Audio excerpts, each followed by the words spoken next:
And good evening. We are talking still to the newly crowned Miss South Africa. Hails all the way from Tsolo in the Eastern Cape. And the Eastern Cape besides itself, celebrating this, the premier writing a long tweet to congratulate. And of course, and I was saying to her, she must take advantage of that, sit them down while they're still happy and say, this is what we need to do about education, which is one of the things that she raised at her crowning, or just before her crowning, one of those final questions that you get asked there. But of course, you are going crazy on social media. And Carmen is going to tell us all about it. Carmen, what do you have there? Crazy indeed, JJ. So there's tons of messages. I see there's a lot of pressure happening for our new Miss South Africa there. So the first question coming in from Twitter here, Mutuki saying, can I, as an LGBTQ member, count on her to address inclusiveness of social cohesion? So there's a big topic for you to get into. Let's take a look at WhatsApp for now. Monwa BC from East London here, from your hometown, saying, just want to know, beautiful Miss South Africa. How did she feel about being crowned Miss South Africa? Also wanting to know her clan name, and want to tell her that as South Africans, we're of course very so proud of her, and we are indeed. Anonymous here saying, asking what inspired Miss South Africa to enter for the competition. Also saying, I like her hair, by the way. Kariva here from Ellis Ross, finally on WhatsApp for now, saying, please ask our newly crowned Miss South Africa, Zozibini Tunzi, if she's married or not. And again, is she still available? I think she might be very busy for the next while. And I don't think she's allowed to be married, but she can answer that question. She must answer, yeah. All right, thank you so much, Carmen. I hope we'll get some more, of course. Of course, you can continue to send us those views on hashtag your view on 405. Married and available? I'm not married. Married, not available. Not married, not available. Not married, not available? No. Also, you have somebody already, so they must I have forget. South Africa now. You have South Africa now. Yes. Hey, guys, you're going to wait a whole year. She's too busy to be involved. They're saying, what inspired you? I mean, just briefly, what inspired you to enter at least this one? This one. Especially after they said the 2017 one didn't go well. Okay, so last time when I entered, I got more purpose to come back this year because of the support that I got from people back home. And, you know, I just thought if that's how much talk I caused being in the top 25, imagine what I could do, you know, if I could win. And so I was just inspired to come back, and now here I am. Absolutely. Yeah. LGBTQ community, if you applied your mind about that, I mean, is it something that really is in your... Yes, I mean... the top of your agenda? Yes, I mean, absolutely. It's a topic for sure in South Africa at the moment. And it's so sad that it's a topic because heterosexuals are not a topic. So why should they be a topic? Whether you are married. Is that a topic? No, it's not. It's not the same thing, you know? Yeah. And yeah, they can definitely count on me to add my voice where I can, Absolutely. you know? And I also have to say that I have to educate myself much better before, you know, I can sometimes open my mouth and there's lots of organizations you know what I reach mean? out to. Exactly. And so, but absolutely, they can definitely count on me. They ask you what your clan name is. Mamtolo. Mamtolo. Oh my goodness. Mamtolo. All right. I think we've got a caller on the line. Yes. Litswapi from Litswapo, from Orange Farm. Good evening to you, Litswapo. Good evening, JJ. How are you, man? I'm all right. How are you? I'm good. Go for it. Go for it. Yes, mine is easy and very short.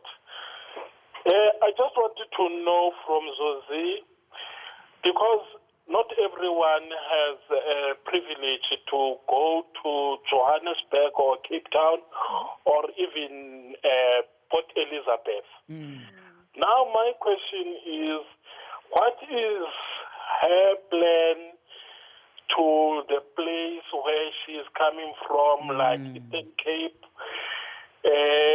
Like instead of, because most of the celebrities or people who are like made it, they always just go to schools just to make those speeches.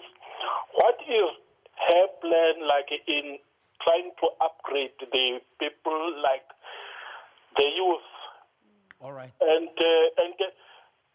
Okay, well, let's leave it there. Let's Apu in Orange Farm. I think you talk about planting back. I mean, what is your own thinking about how to plant back from where you come from? Sure. You know, I still have to sit down and plan out on the specifics of exactly what I want to do. Yeah. But it's definitely a thing that's going to happen of me, you know, going back home to the Eastern Cape and making sure that I'm empowering the youth there as well to know that, you know, it's possible for them to do it as well. Yeah. And, you know, I think just by being in the platform that I am right now, I've already kind of started, you know, the work already, because if I can do it, surely they can do it too. Absolutely. And yeah, I can't wait. I love that he asked me that question because really it's something that has to be done. And I was just having a conversation before I came here and someone said to me, you have to go back to the Eastern Cape. Don't stay in Johannesburg for a very long time because things are very bad, you know, back at home. Absolutely. So, I mean, the people of Tsolo will be disappointed if I after your reign, disappeared now, like what did I do? There, what did I do, you know? But Absolutely. yes, but I'm also excited as well to do things for, you know, South Africa as well. A lot of other rural places. Because you are Miss South Africa, yes, you got you to, know. So I have to. You need to summon the president at some point. Yeah. If he has not summoned you, then I should be the one to do it. Buildings. Okay, let's talk to Mondli. I hope Mondli's on the line already. Mondli in KZN. Good evening, Mondli. Not yet. All right.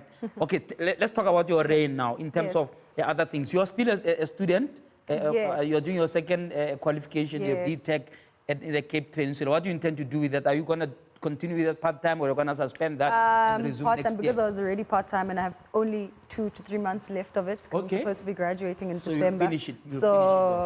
Yes, I think that's the plan. That's what we were talking about. Just, you know, complete that. Because if I'm going to be an ambassador for education and telling people about education, you better be studying yourself. You know, I have to be an example myself, you know. So yes, I do plan on doing that and completing. I don't know what's going to happen after my reign because people have been asking me, you're going to go back into PR, what are you going to do? And it's like sometimes you have plans for life and then life has different plans. Life has plans for you. you. A year is but very why long. PR? Why did you choose that career path? I think it was just I loved the idea of shaping people's perceptions and just highlighting the good in things and just like fixing. And so for me, that's one thing I gravitated towards. I was like, you know, this sounds interesting. You know, let me try it out. And it was quite good. And you find, I mean, have you found that the stuff that they are making you study is shaping that or is falling into what you are expecting? It's absolutely is. It's helping me even right now, you know, at this point with PR. And but I was saying it's quite different when you study and then when you get into the work field, it's like 2 different things. And yeah, we know PR has also been a problematic, you know, career in the past. It's also been called spin doctoring you know, yeah, there's a lot going on there. Yeah, there will be people who may want to hire you exactly to come and spin for them. To come and spin, but know. you know, there's also great elements about it as well, you know, that I like. And we have people like Prisa who are trying to rectify those things, you know, to make sure that everything is ethical and, according to...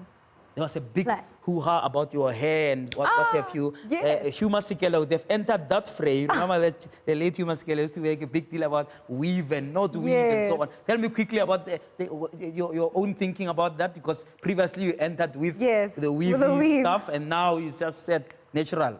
No, the thing is, people keep asking me, was it a strategy or was it a plan? And I'm like, it wasn't. Yeah, was it? I've had my hair for the past 2 years, and so I wasn't going to put on a weave just because I'm coming to South Africa. You know, so I was like, I'm just going to come the way that I am. And, you know, I love that people are embracing it because it's never been really seen before that a Miss South Africa wins with a natural hair. And I understand, you know, what the commotion or the conversation is about because people are really proud. You know, it means a lot to us that, somebody can come looking the way that they do.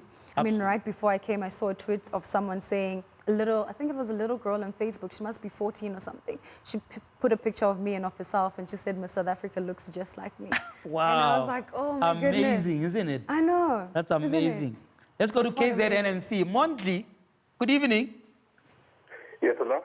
Evening to you. Go for it, Mondli. Okay, my line is very bad here, but... we can hear you. Yeah, but first I want to congratulate Zozibini. Yes. Yes, and then I won't ask a question, but it will be a comment. Okay. But I just wish he can leave a good legacy in the rural areas and to encourage the young girls. No, that's my comment.